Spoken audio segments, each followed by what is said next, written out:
Phase Hero episode 52 starts right now. I am Brandon Davis, joined today by Aaron Perrine. What's going on, everybody? We got Jenna Anderson. Hey, everybody. And Jamie Jurek hates Phase Hero, so she went to Japan instead of doing today's show. Welcome to the show, everybody. If you're new to the show, if you're one of the new subscribers from all the CinemaCon coverage, Phase Hero is a movie and TV podcast largely centered around superheroes. So you'll hear us yap quite a bit about Marvel and DC, but also today, Mission Impossible, Minecraft, all the other stuff that's been going on. We're going to talk about that as well. We do this every Monday, so long as we're not all somewhere else in the world like Jamie, who just said, you know what? I'm too in Tokyo for this show. It's okay. We like to have fun here. W. Scott's in the chat already. Thank you so much for the $4.99 sticker, Scott Autry.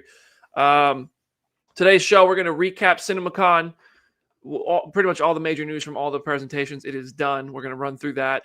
Then we're going to go through that Superman teaser, reactions, thoughts. Then Minecraft overperforming. Goodness gracious. Peacemaker Season 2 footage dropped. It's confirmed for August 21st. I think we were supposed to say that later, but I said it now. We got some Avengers Doomsday teases. Kevin Feige made one massive promise about Avengers Doomsday, so that's really exciting. Halle Berry said some stuff. Robert Downey Jr. dropped an invitation with an image on it, which is very revealing. And Fantastic Four. We got to talk about Fantastic Four because the people involved with Fantastic Four are talking about Fantastic Four. So we're going to do that all on today's show. And let's start with CinemaCon. I will go through all the kind of highlights of each presentation. But before I do that, was there anything that stood out? Let's go around real quick. Jenna, was there a big CinemaCon moment or piece of news that stood out to you?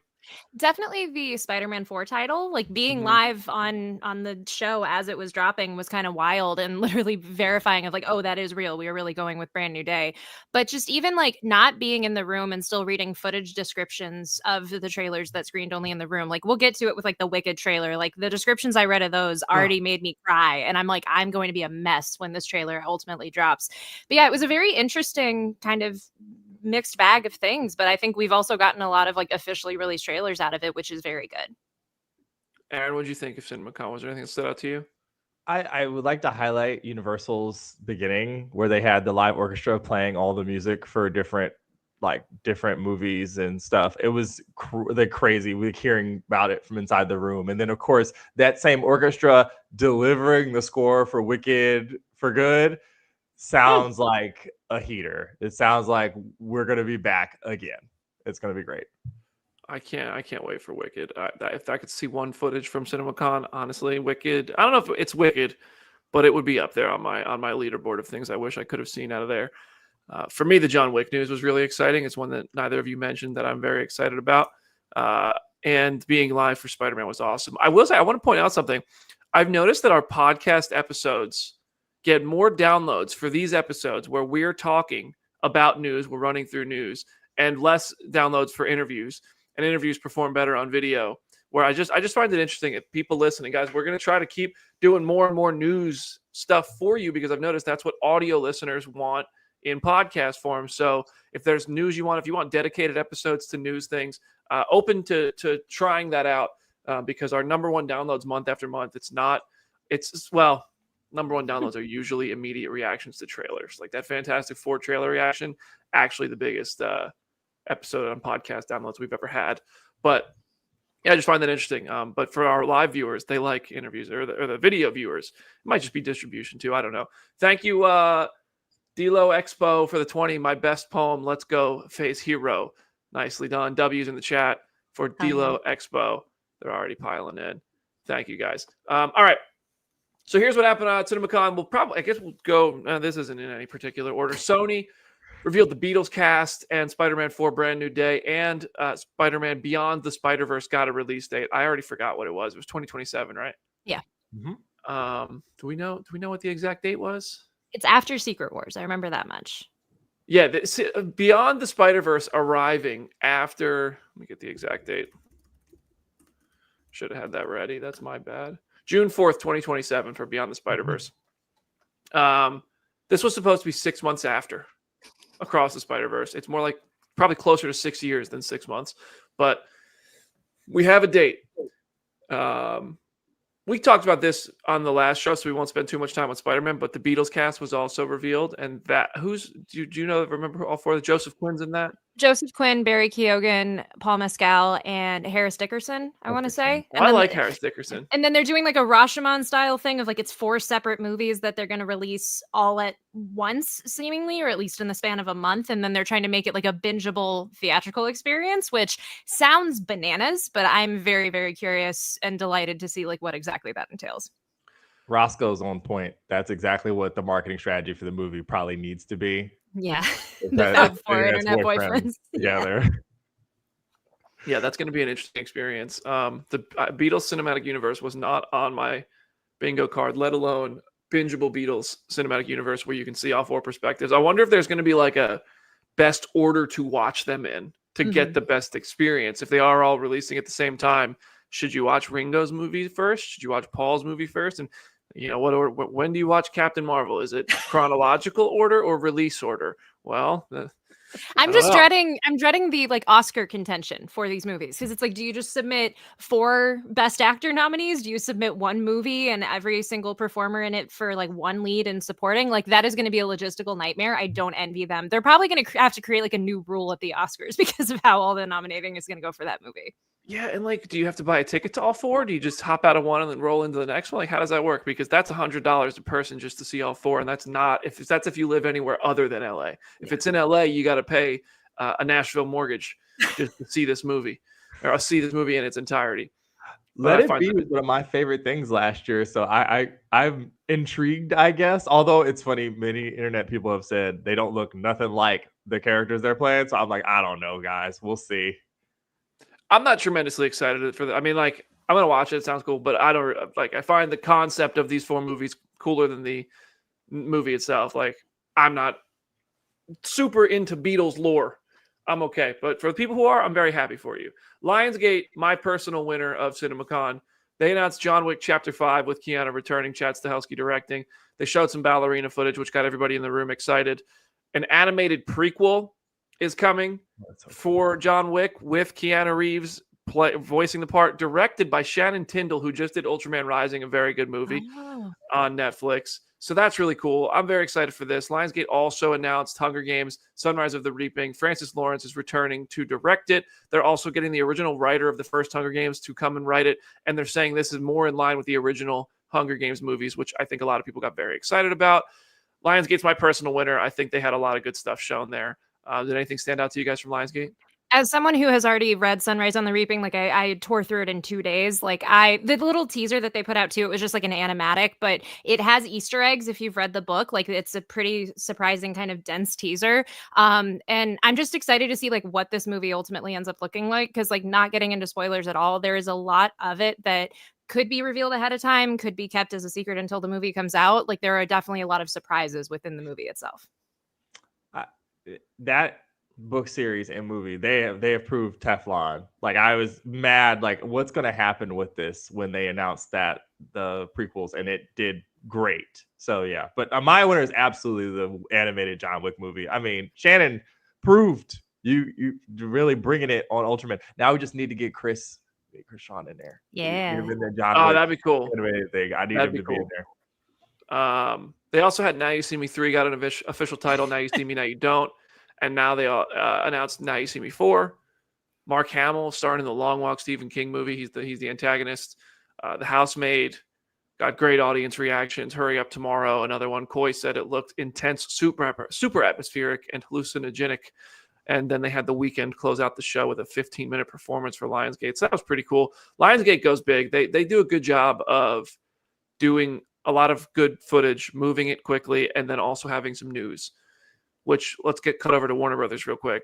In my opinion, Warner Brothers played it safe at CinemaCon, which resulted in people saying they're disappointed. I mean, myself included. I was one of the people who said that. I know. They showed the 5 minutes of Superman. They had no DC news or updates or announcements at all besides that. They had The Bride, which sounds awesome. Jenna, you added that in. So talk about The Bride.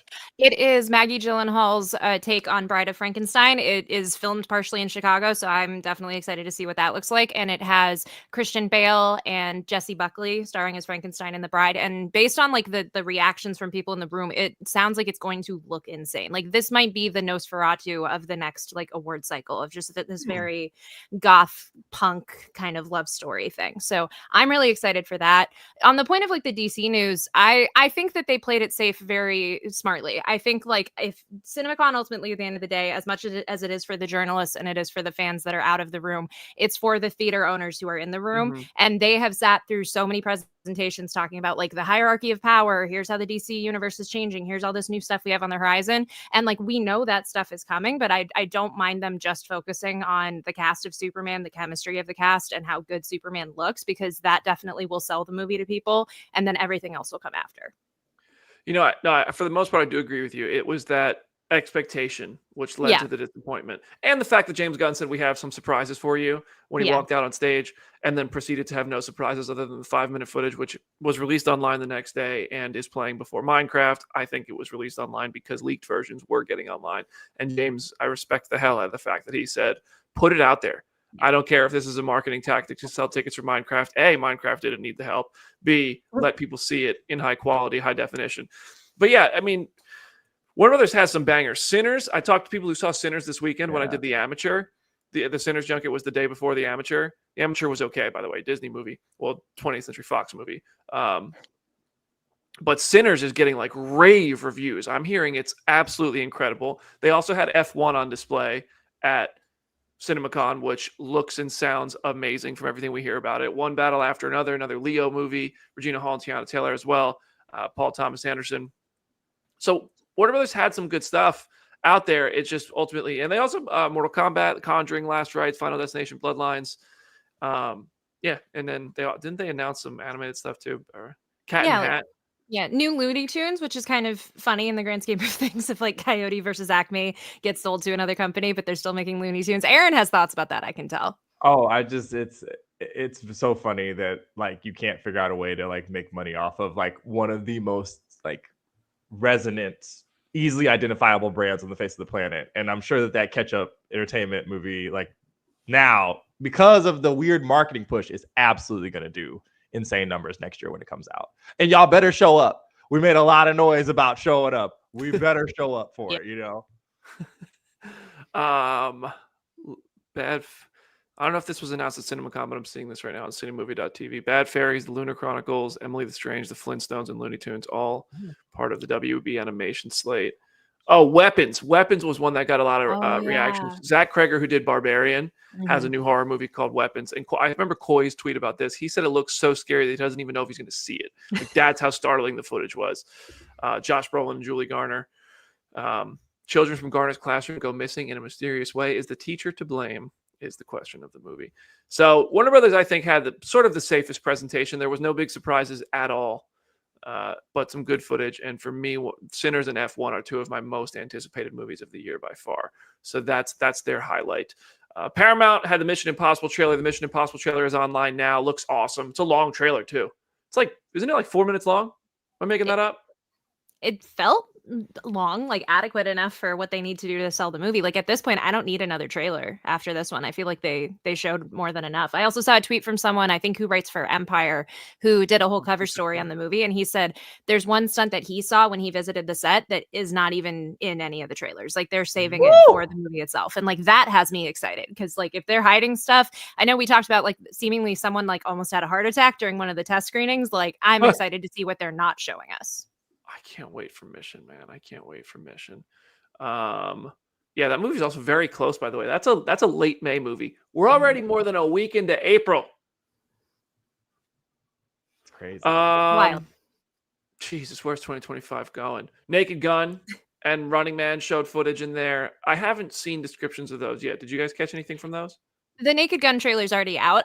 This is a franchise I have like no previous attachment to, but I love Akiva Schaffer. I love The Lonely Island, so I'm definitely going to check this out. And there are some genuinely good jokes in that trailer. Like it ends on the perfect joke. I can tell Aaron agrees with me.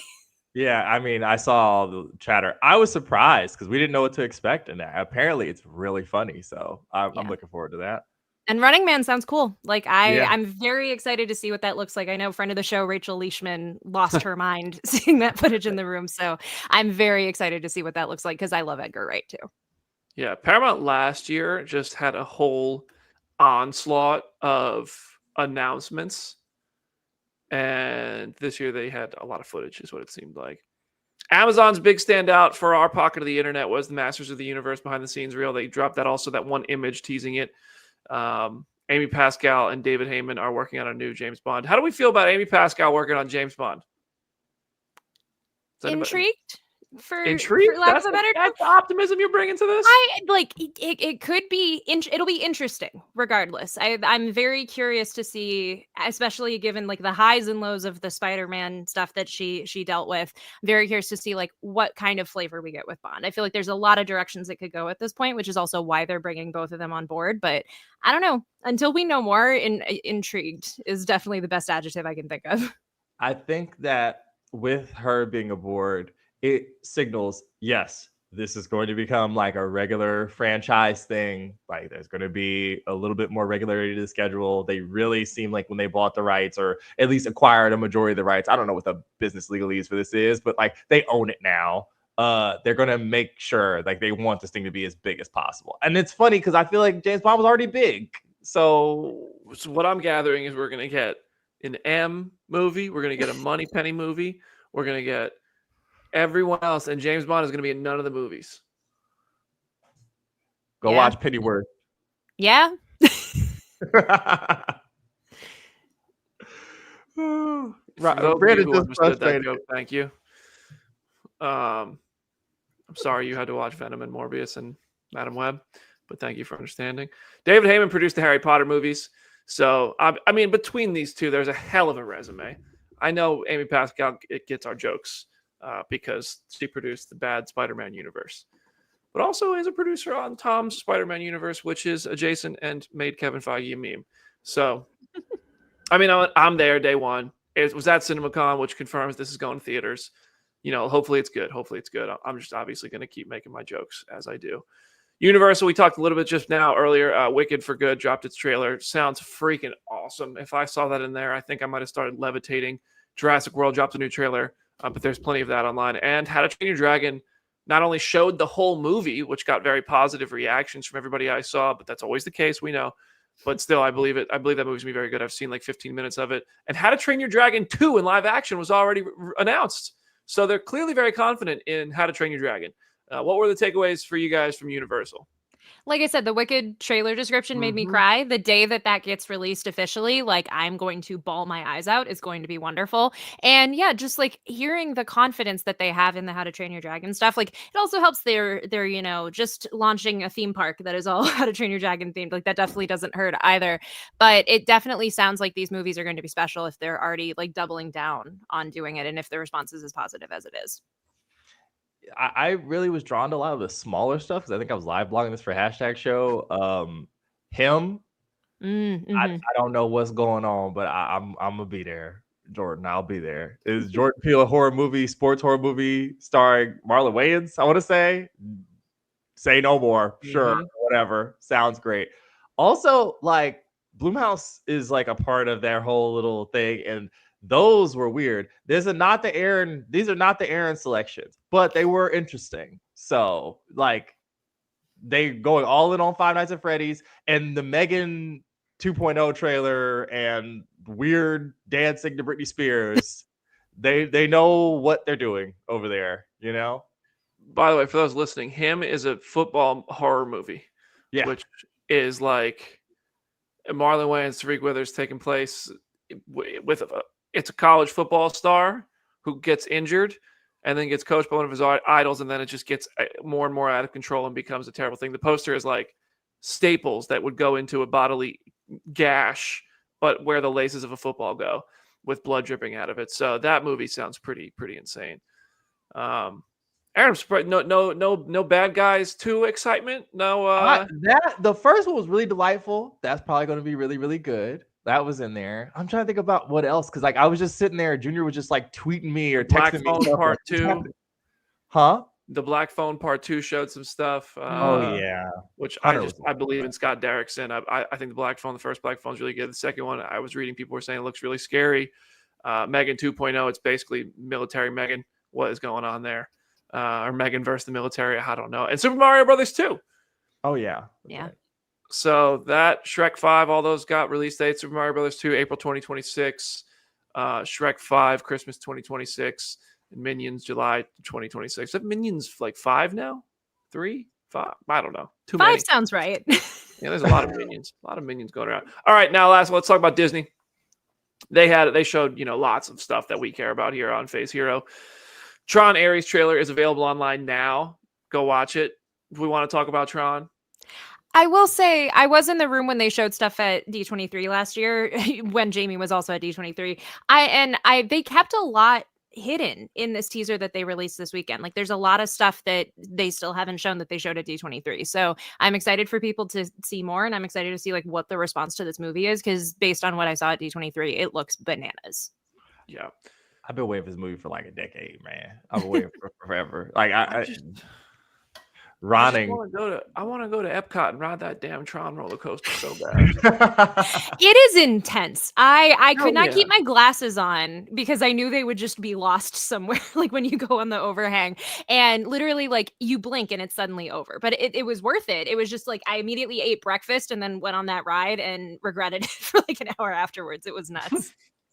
Oh man, I want to go down that. I hear great things about that roller coaster. What else was that there? Avatar Fire and Ash showed a first look footage. It's the wind people in like these flying boats got attacked by the fire people. This is truly becoming Avatar The Last Airbender, James Cameron edition. I think this movie is going to make $1 gajillion, $1 billion. And it sounds cool. I genuinely can't wait to see the next Avatar. I'm not even like, it's not even that I care about the Avatar story, to be completely honest. Like I do, it's cool. But just watching these movies is like a treat for your eyes every single time. That's what works for me, and it clearly works for a lot of other people. I think people probably like the story more than I do. It's not bad. Elio sounds cute, but Fantastic Four. They were eating good at CinemaCon. Mild spoiler here. I assume this will be in one of the next trailers, though. The theories, the conspiracies are true. Sue Storm is preggers in this footage. They're bringing in Franklin and Valeria, probably both of them. And I don't know about both of them. No, you think just one? They're not twins. The whole point is that they have multiple years apart from each other. I think it's just going to be Franklin. Valeria, I also feel like part of what makes Valeria's birth so impactful in the comics is like Doom's relationship with the team, and that's how she gets her name and everything. Aaron is getting aggressively closer to the camera. So I think just we're going to start with Franklin. I don't know. It seems so much easier. We already had twins in WandaVision. I think like if we just have Franklin in this movie, that seems like the way to go. But you could kind of tell watching the first trailer that she was pregnant. So I'm glad we like heard them actually say it. I just think they could do both because I don't know where you're going to have time to ever introduce another one. Like with how the MCU is so scattered right now, and that they're going to need the Life Raft, and they're going to need things like and all the Secret Wars storylines. And there's clearly going to be some kind of time jump if the kid or maybe kids have any storyline involved in that. But and also maybe that footage of that interview where we all were like, oh, she's hot. They CGI'd out a pregnant belly. Maybe that's way back. And at the time the movie starts, they already have the kid. Like maybe that's a real flashback. So they could, or kid. Jenna hates having the theory of them having two kids confirmed. If you believe Doom's in this movie like I do, I think he's going to deliver both of them. Jenna, I think we're just going to truncate it. Unfortunately, I know Jenna's pure comics purist heart just breaking. I know. Breaking ever so slightly in the corner. Valeria, that can be a post Secret Wars storyline. We can get to that later. Really? I think Franklin as a character, his birth was so consequential at the time that it happened in the comics. Like there's a way to translate that on screen. If I'm wrong and they somehow have both kids, then so be it. Like I'm not going to be unhappy about that. I just don't think they're going to make them twins because I feel like that might be streamlining things a little too much. Could be. But we have had the opposite of streamline in the MCU for Thunderbolts is about to wrap up Phase 5, and what is even going on? The sacred timeline is the insanity timeline. Anyway, they also. Oh, should we talk about the Avengers thing for Kevin Feige since we're on D23's Disney stuff? Sure. I wish I saw the Fantastic Four footage. They also showed Silver Surfer in it, and that got a big pop online. People were very excited to see Julia Garner's Silver Surfer. Hopefully that trailer or a version of that trailer is released online soon. It's very strange to me for the first time in 10 years to not be in the room saying, I saw this stuff. But I had a lot of fun covering it from home, and everybody who joined, thank you for that. Nee is doing better, by the way, and survived the tornadoes. Kevin Feige sent a video message from the set of Avengers Doomsday, which I'm seeing already, like photos pop up on Twitter of first look at sets and stuff. I don't know if they're real, but we're seeing it.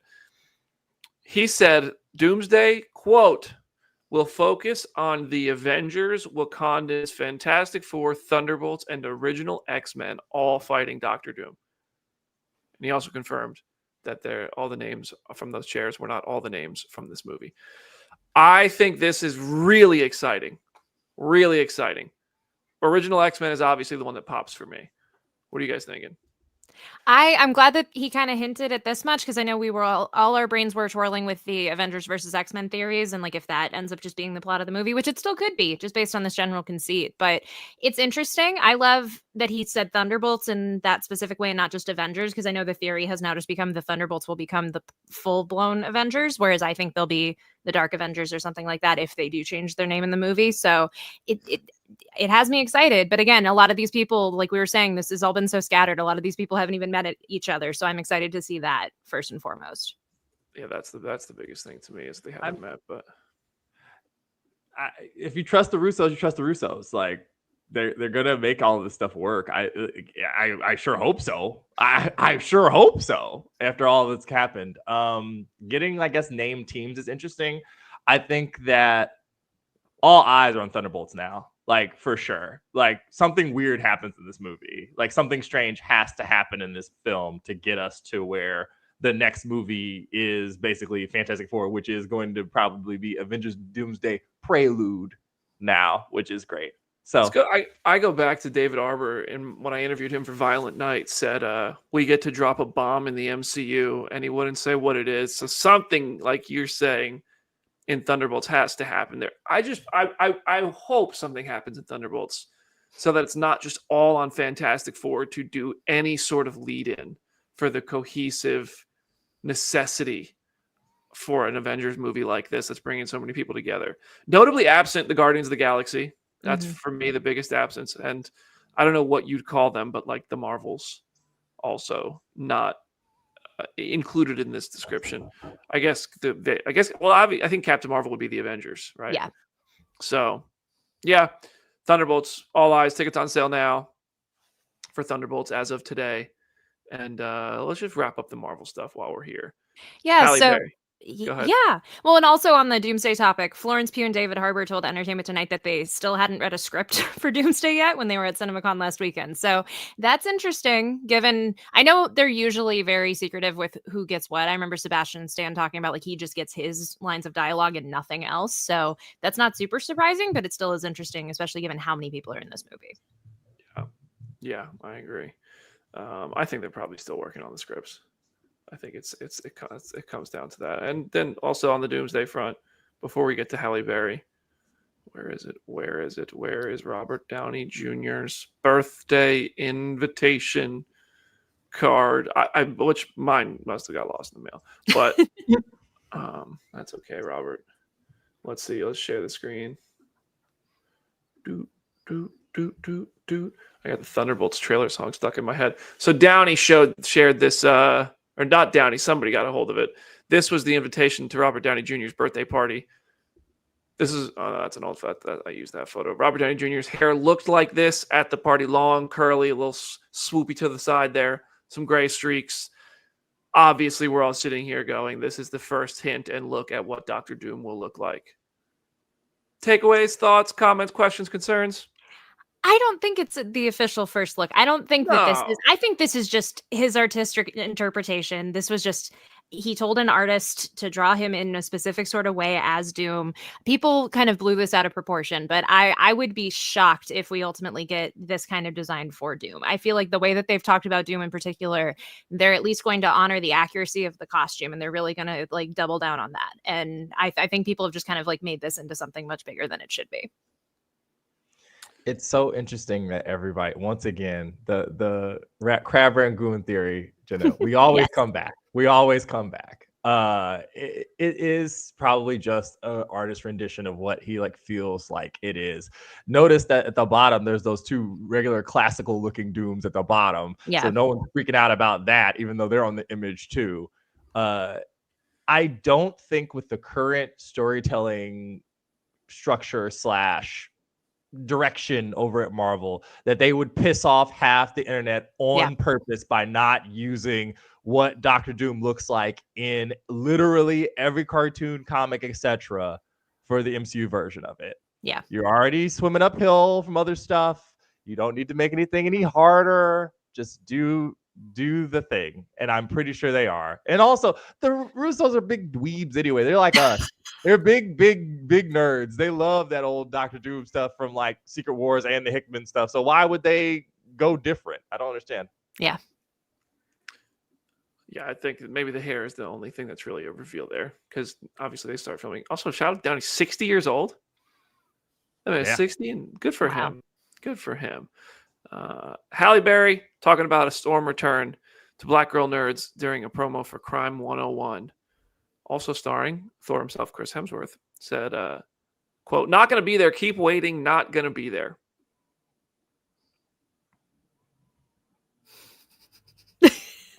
For the audio listener, Brandon is looking at the camera. Press X to doubt. Press X to doubt. She'll be in this movie. Everyone can still be in this movie. Come on, she's gonna be there. I think the ink's just not dry on the contract yet, so she might just be wording it the way that she's wording it.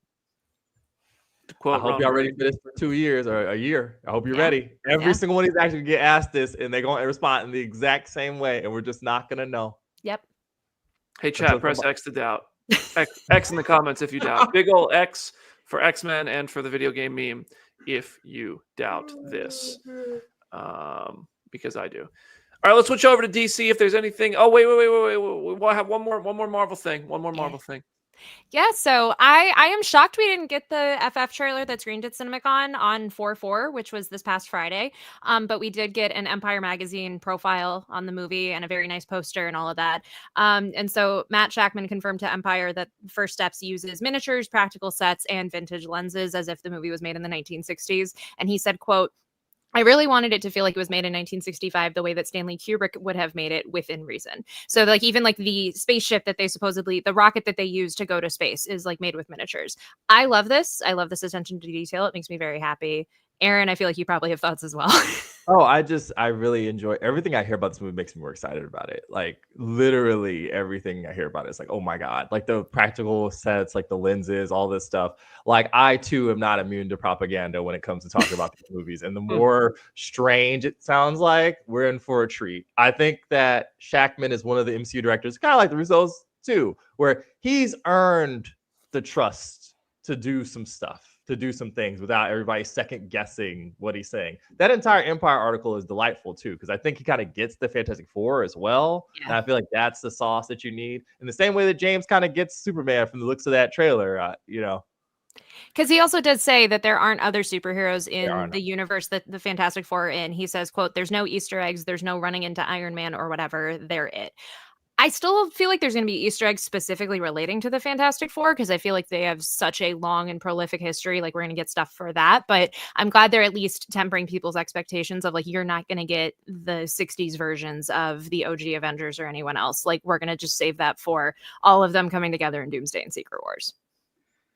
I appreciate that as well. I love that they're using these practical methods of getting things done like this.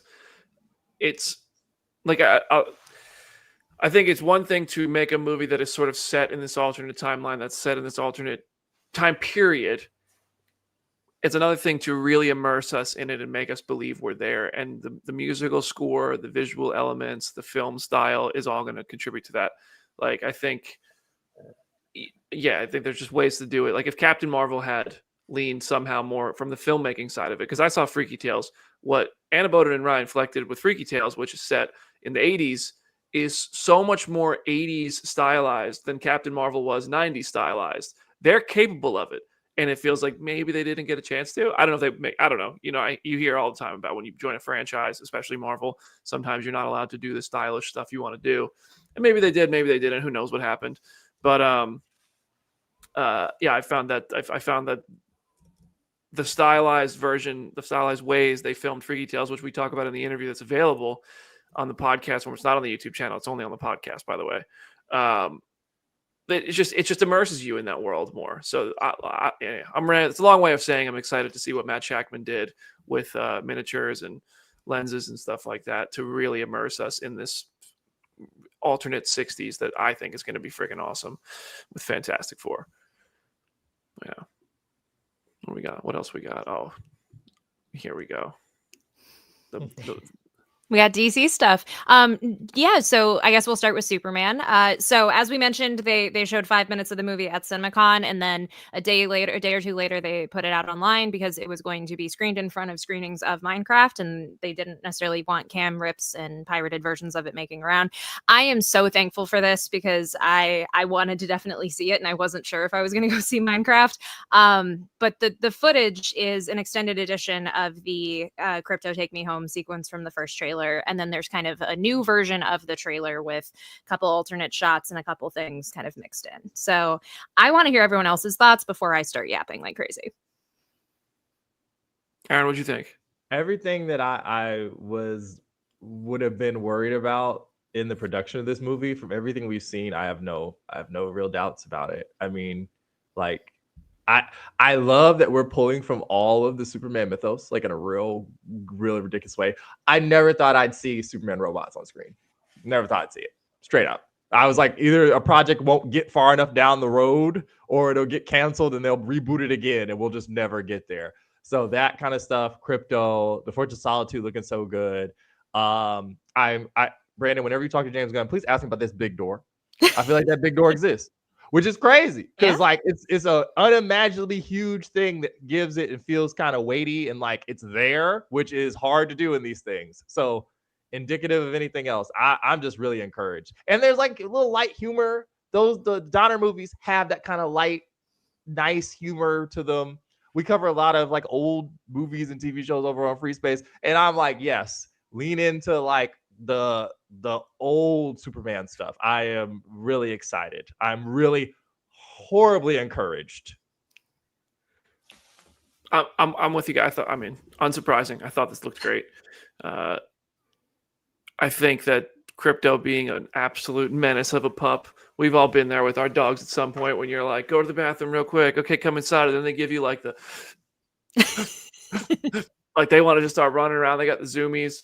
That's what happened to Superman. I'm curious what got Superman in this position where he got his ass kicked so bad that he's down this bad. I can't wait to find out. I think, I saw this come from DC Film News. The fastest takedowns I've seen by WB in a long time in reference to the CinemaCon footage getting out there. I think WB is going above and beyond to protect this movie because there is actively a pocket of people who want to see the movie fail. And they're very loud and they're very annoying. And I think it's pathetic to root so hard against the movie without it being something that has actually somebody who's done something terrible in it or something like that. But hey, do your thing, waste your time. If that's your whole personality, continue wasting space. But I think they have to protect this movie because that divide is vocal and algorithms do pick up stuff like that. And to some extent, unfortunately, they're going to be the negativity goes viral in some ways and it gets engagement. So it is, even the THR wrote an article about Superman being so divided. For the most part, I think people are excited about this. I like, again, I've been open about this. I like Zack Snyder's movies and I was a fan of what he did with these characters, even though it was different from comics. I'm also a logical, normal person who can accept somebody new is making Superman, somebody else who I also really like. and I cannot freaking wait to see this. I think this looks tremendously different and also very, very good. Anyway, I saw people complaining about the robots. Oh, why? Because one robot said, you don't say thank you, I'm a robot, it won't mean anything, basically. And then 12 says, he looked at me. They also have robot number 4, the automaton number 4, say, she's new. Mm-hmm. Like, how are you people so fucking small-minded and so busy trying to hate something that what is an obvious plot detail, and if it's not, sorry, it's also possible I'm wrong. It's also possible this is writing that just contradicts itself. But an earlier model robot says, I don't feel things, and then says, here's a new model robot that it gets excited and feels something, and people are tearing it down by saying, he just said, we don't accept thank yous. Why is she excited? It's a new fucking model. Media literacy is a crisis. It's a choice. No, it's a choice in this case. My point is the fact that people can't banner on Twitter and something similar in the profile picture on Twitter. Get a fucking life. It's like people forget how C-3PO operates, or just any robot in fiction. Like, again, it is just a little non sequitur that just kind of endears us to the robots. To Aaron's point, I am amazed that I'm getting the All-Star Superman robots literally down to the exact design in this movie. Like, this movie is just doing so much and in ways that I never expected to see in live action. But like you said, the people who are going to shit on it were already going to regardless. Like, none of that is going to change, unfortunately. But we just have to enjoy and take what we can out of what we're getting, which is spectacular so far. Apologies to people who listen with their kids and stuff. I got fired up for a second there. We're done with it. He's real though. Like, it's real though. I also want to highlight though, if you're a media entity and talking about this movie or Fantastic Four or any of this stuff, in this age, in this time, we are being gifted a really positive summer at the movies. Like, gifted a really positive some of the movies, and for you to be like, well, I mean, it's device. I mean, have you looked at anything else? Like, what? You know, Brandon could come on here and be like, I like pepperoni pizza, and people would be like, sausage, god damn it. Like, it would be crazy, it would be nuts. So I just don't know what I feel like. It's funny, it always defaults to Aaron being like, I do not understand. Like, God forbid we actually just have hopeful, colorful stuff at the movies. Yeah. I love Daredevil Born Again. Y'all know I love nitty gritty. I love the mature stuff. I just saw something that I can't say I saw yet. Just wait till you see how mature something is getting, and I'm blown away by it. At the same time, July with Fantastic Four and Superman, life seems to suck all around all of us right now. Why can't we just enjoy some stuff, or try to, or let other people do it? You don't have I'm not saying you must enjoy everything, but just like let people enjoy stuff. And if you don't like it, say it to yourself and stop responding to, like, or say it in a tweet, but don't respond to every single person who does or is excited. That's pathetic. Preach. Scott, we would love to. I don't know where we would host that, but we would love to. Scott Autry in the chat asked, like, you should do a Phase Hero contest to go watch these films with you guys. And man, oh man, the energy in that room. Because one thing I will say about this chat, to flatter y'all, because thank you for listening, is that it is pretty positive in here. Yeah, a lot of the time. Yeah, like, absolutely. Different. It is. We all are built different. Like, I really enjoy it because it's not just coming in here to crap on stuff. A lot of the critique in the comments, I know people think that, like, I don't like other people complain. I think that you guys are a lot more thoughtful about the critiques you guys have than a vast majority of the internet. Yeah. You know what I mean? Oh, yeah. Listen, obviously we like to like stuff. It's no secret that those of us on Phase Hero tend to lean positive. We try to enjoy stuff, and we also don't always agree. Usually somebody likes something more than everyone else, and somebody likes something less than everyone else.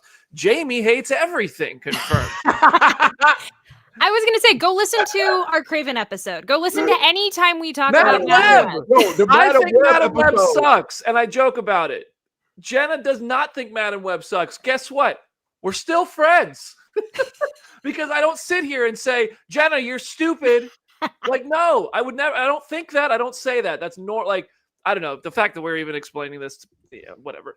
Thank you, Steve Black, for the $199. Like, Theater almost sold out for Thunderbolts. I gotta check on mine. Brandon Moore, thank you for the 10. A plus BD rant. Petition for some Get a Effing Life merch. I don't know if we can put that on a t-shirt and get away with it, but maybe we'll see. Maybe I just we'll realized get that out there. I never shared what I thought about the trailer in the chat. I was going to ask. Please go.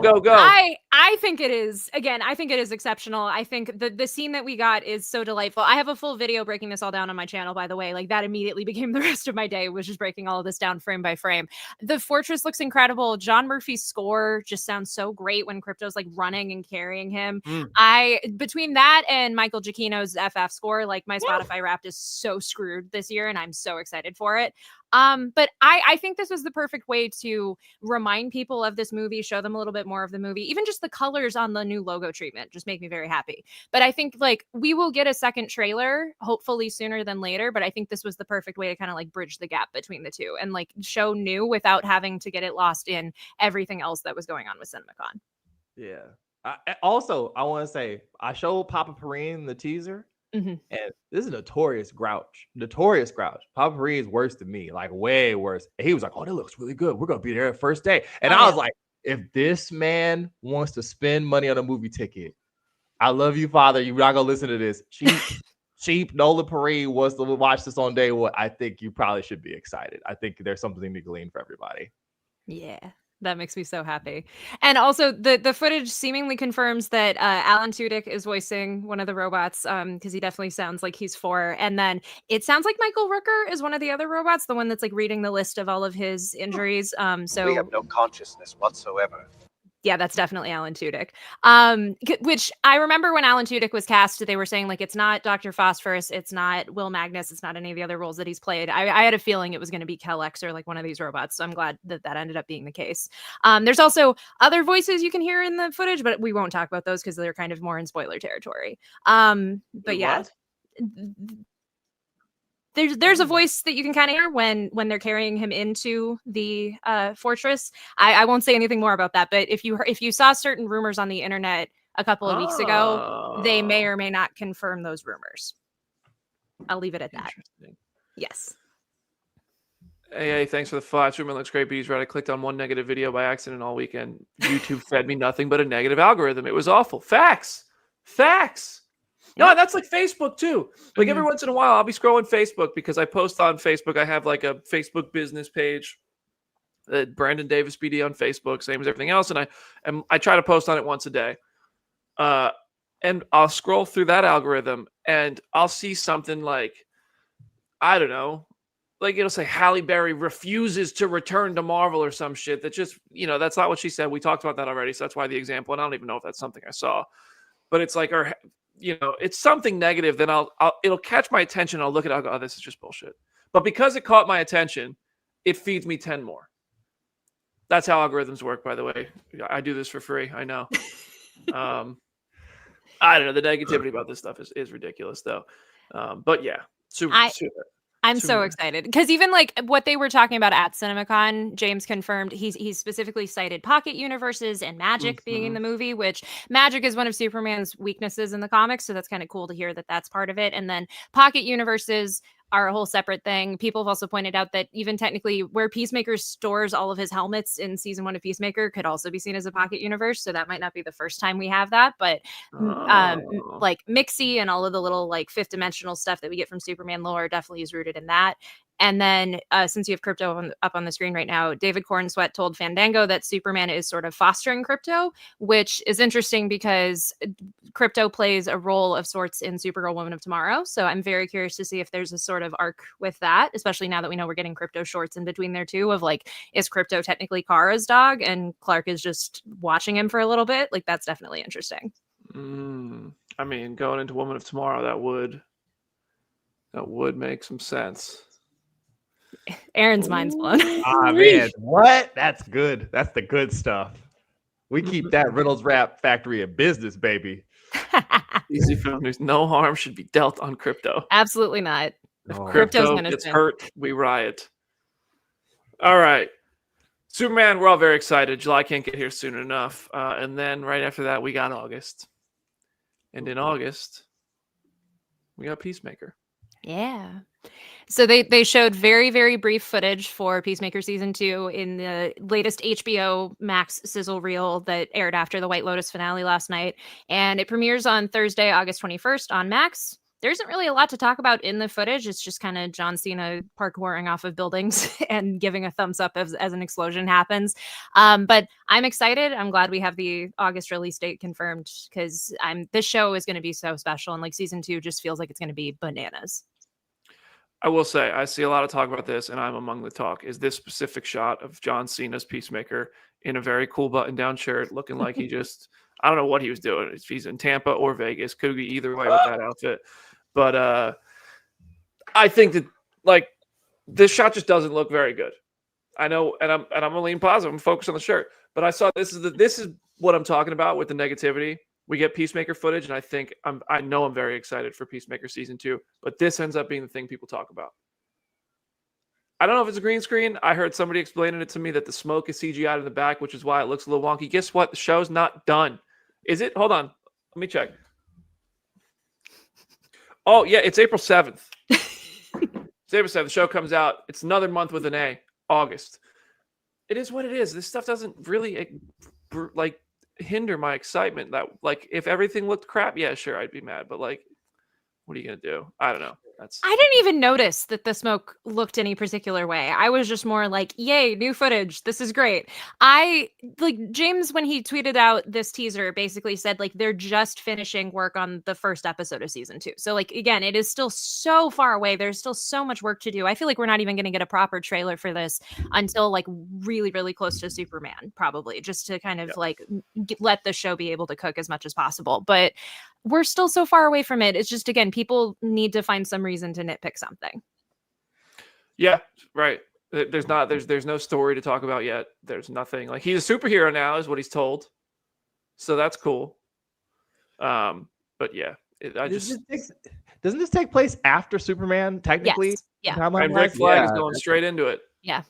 Oh boy. Rick Flag is the antagonist here after Creature Commandos and Superman. So that's cool. That's cool. All right, what else we got today?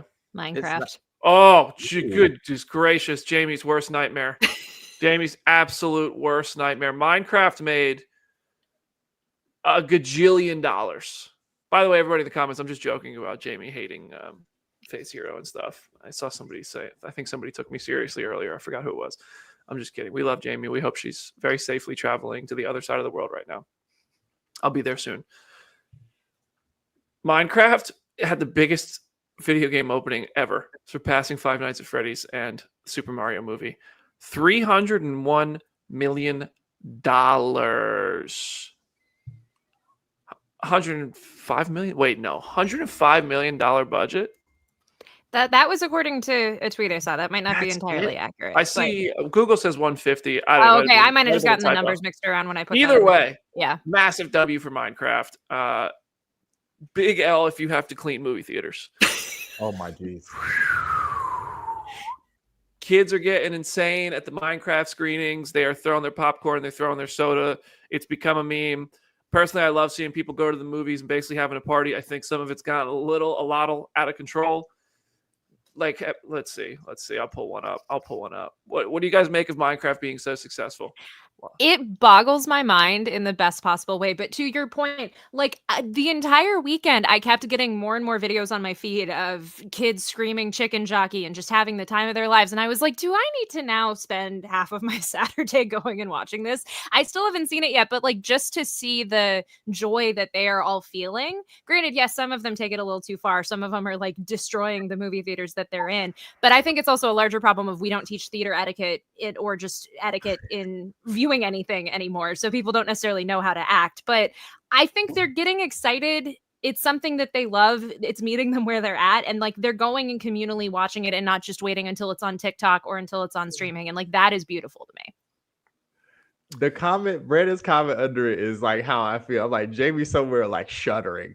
Yeah, Brandon, she would be livid. Like this is just how these things function now. If it's not a major tentpole release that's like a big action movie and it's like a kids movie, you can bet you're behind that my TikTok generation's just gonna find some goofy thing. Remember how they were all putting on suits to go see Yes. Despicable Me like a couple years ago and stuff? Like last year with Five Nights at Freddy's, like the insane, like the fights and stuff going on in theaters. I was like, man, we still fighting in movie theaters. I'm glad to see American culture still holding strong. American culture. That's what we do. Brits are watching this like, hey, chaps, the hell you doing at your theaters? Layla, we tried to stop him. This why I'll never visit bloody America, eh? Anyway, that's why. Yeah, that's why. Yeah, I mean, I think this did really just become the meme movie, the Minions movie. Mindenheimer with no competition. Biggest movie of the year so far. It's going to be the biggest movie for a while. I have a hard time imagining Sinners topping this. I thought Sinners would. I did not expect this from Minecraft. I don't even think Warner Brothers expected this from Minecraft. No. My question now, I don't care about Minecraft 2. I'm probably never going to see Minecraft 1. Unless for some reason I get invited to do interviews for Minecraft 2. Then I'll watch it in prep, but that's really the only thing that could get me to do it. Fortnite, the movie. It's got to happen. It has to happen, right? Especially after this weekend, yes. I think if you had asked me a month ago, I would have been like, no way. Like they never could agree on a studio to land it on or a pitch or whatever. But I feel like this shows that there is a built-in audience for this. I feel like we're even going to get like Roblox and crazy stuff like that. But like Fortnite could easily make $1 billion if in the right hands and with the right budget. Yo, okay, so Disney signed a deal with Epic Games like last year, like tertiarily to do a bunch of like weird would-be metaverse stuff. I've never felt older than when you read these holdings because I'm just like, man, oh man, I don't know what's going on, but I'm happy someone's enjoying themselves. So I think Disney would get first dibs on it too. That is true. So who's gonna be Jonesy? I suppose is the only question. Like, someone in the chat says Justin Hartley, and I enjoy that. Justin Hartley would be a good pick. Justin Hartley from Tracker. Ryan Gosling as Jonesy would go so hard. I think a Fortnite movie is inevitable. It's going to happen at some point. It's a game with such a loose story. It has a story, but at the same time, it absolutely doesn't. It's had The Rock in it. It's had Brie Larson in it. It's had Marvel, DC, Star Wars, Avatar, The Last Airbender. I think, Avatar, the movies, Pandora and stuff, Godzilla, Kong. It is Ready Player One in video game mode. Yeah. So Disney clearly has a great relationship with Epic Games. They're building out a whole game mode that hasn't been released yet. There's going to be some sort of collaboration where something that happens in the parks can affect your experience at home on Fortnite. It's just a matter of time until somebody makes a Fortnite movie. I feel like Disney is the one who has the closest relationship with Epic. Somehow I feel like it'll end up being a Lionsgate movie, but I would be seated for Fortnite. I'm not gonna lie to you, just out of curiosity to see what they do. Same. But yeah, I think Fortnite's a movie that would have as big of an opening as this, and it's also inevitable. Legend of Zelda is going to be huge, says Eric Z. Yeah, I mean, video game movies are they the new comic book movie? Are we in the video game movie era? The Last of Us is crushing and getting great reviews as of today. Super Mario Brothers movie made $1 zillion and it wasn't even that good. It was fun. It wasn't that good. Minecraft getting reviewed like it's the biggest pile of poo you've ever seen in the theater, and everyone is going to see that pile of poo regardless. I think it's because there's kids going and people it's become a meme. Curious to see how Weekend 2 does. New Resident Evil coming. Jeffrey points out in the comments. I mean, there's a lot. I mean, Kingdom Hearts would be a hell of a theatrical experience as well. Mm-hmm. Aaron, what are you thinking? Lord, I've seen what you've done for others. I want that. I wanted that since I was a teenager. You want to talk about a rights nightmare too? Yeah. The Kingdom Hearts is like Square's in there, and Disney, of course, notoriously going to want all the control over it. Mm-hmm. You know that. I think that Nintendo's pretty obviously building some sort of weird Smash Brothers thing in the background, especially after this weekend. They're probably like, yeah, let's go ahead and figure out what we're gonna do. See if Ryan's busy. Can he voice Pikachu again? Gears of War movie incoming. Gears of War movie has been rumored to be coming forever, Kevin. I I would love to see a Gears of War movie. I've been wanting it forever. They missed the boat on Batista playing Marcus Phoenix. The man would have to regain all his weight back, and I don't think he wants to at this age, and I don't blame him. He got to do it for a commercial, and that was the closest he'll come. But yeah, what is this? Haley Atwell as Lara Croft? Is that the animated thing? Yeah, I think she's voicing her. She should play live action Lara Croft too. I love Haley Atwell. All right. I think that's our show today. Yeah. Jen, any last words for this episode of Phase Hero? It's at Hey It's Jenna Lynn on social media. As always, go read some comics and go subscribe to my YouTube channel, which is at Go Read Some Comics. As I mentioned earlier, I did a breakdown of the Superman footage, really going in depth about all of the stuff with the Fortress and the Daily Planet staff that we see in the footage and everything. So please go give that a watch if you haven't already. And I have new videos coming on the horizon, so be sure to be subscribed. Aaron? Oh, it's at Some Lake Corner across all platforms, at How to Watch Free TV over on Instagram, and my podcast. I had the wonderful Jenna Anderson on as the host of the first episode. It was a lot of fun. A lot of you now know things about the Grinch that maybe you thought you didn't want to know about the Grinch now, and I'm very happy that you do. We have our little guide. I have the copies of it here for sale as well. And as Brandon said down there, Phase Hero merch, because I am a billboard, baby. I'm like a NASCAR driver. That's right. We're doing all of it. And if you're missing Jamie, she wants to tell you hello. She wants to tell you to freaking put your phone away in the movie theater and to come see Jenna again on Love in the Time of Hydra this week. Did I get everything, BD? I think you did. You covered a lot. That was good stuff. I respect the hell out of how much you just covered. Here, let me ramble real quick. Let's see if I had a CCW match in Tampa booked. I think I mentioned it on here. However, I have to cancel. I will not be in Tampa. I will be in Tokyo. So can't be in those two places at once and can't even get quickly from one to the other, unfortunately. So I got to go to Tokyo instead. I'm leaving on Friday. If you're going to be at Star Wars Celebration, say hey. I can't wait to do that. I will have the cast and crew of Andor on some interviews, both in podcast form and on the channel. That is coming soon. The Amateur, I interviewed Katrina Balfe. That'll also be soon. I think we might just include that on an episode of Phase Hero, actually. I'm not really sure how I'm going to release that one yet. Figuring it out, testing a few things. OVW got sold. I don't know what that means, but also I'm still there this Thursday. So I'll be in Louisville this Thursday for OVW. If you're out there, I will be back in town for their 24th show. And on the 25th, I'll be in Pikeville for the pay-per-view in the Appalachian Wireless Arena, 1,200 seats. I cannot wait to wrestle at that venue. Thank you so much in advance. And I think that's it. Make sure you're subscribed. Everybody who found the channel from CinemaCon, thank you for hanging out. If you continue to hang out, please continue to subscribe. Listen to us in podcast form. Play our show for your dad. Play it for your cat. And we will see you tomorrow night after Daredevil for Daredevil Born Again, episode 8, my favorite episode of all of season 1. See you there.